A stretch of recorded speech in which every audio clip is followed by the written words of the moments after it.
მაგრადები მართა და მომართეთ მოხსენოთ 6 წელია ფეხი არ აქვს.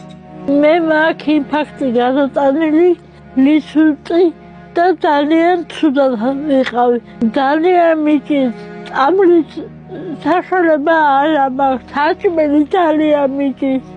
თვალების ოპერაცია გავიკეთე. წასვლა იქიდან ვერ მიდია ფულის გამო. შვილი მე არ ამყავს. და ჩემი მეუღლე ცხოვრობს სახლში. ინფარქტი აქვს გადატანილი და ფეხი აქვს მოწეხილი. ვერ დადის. ცხოვრობთ ქოხში. ნახევრად წყალი ჩამომდის. პატრონი მე არ ამყავს და გივართ ასე გოუსაზი მდგომარეობაში. წასასვლელი არ ამაქვს.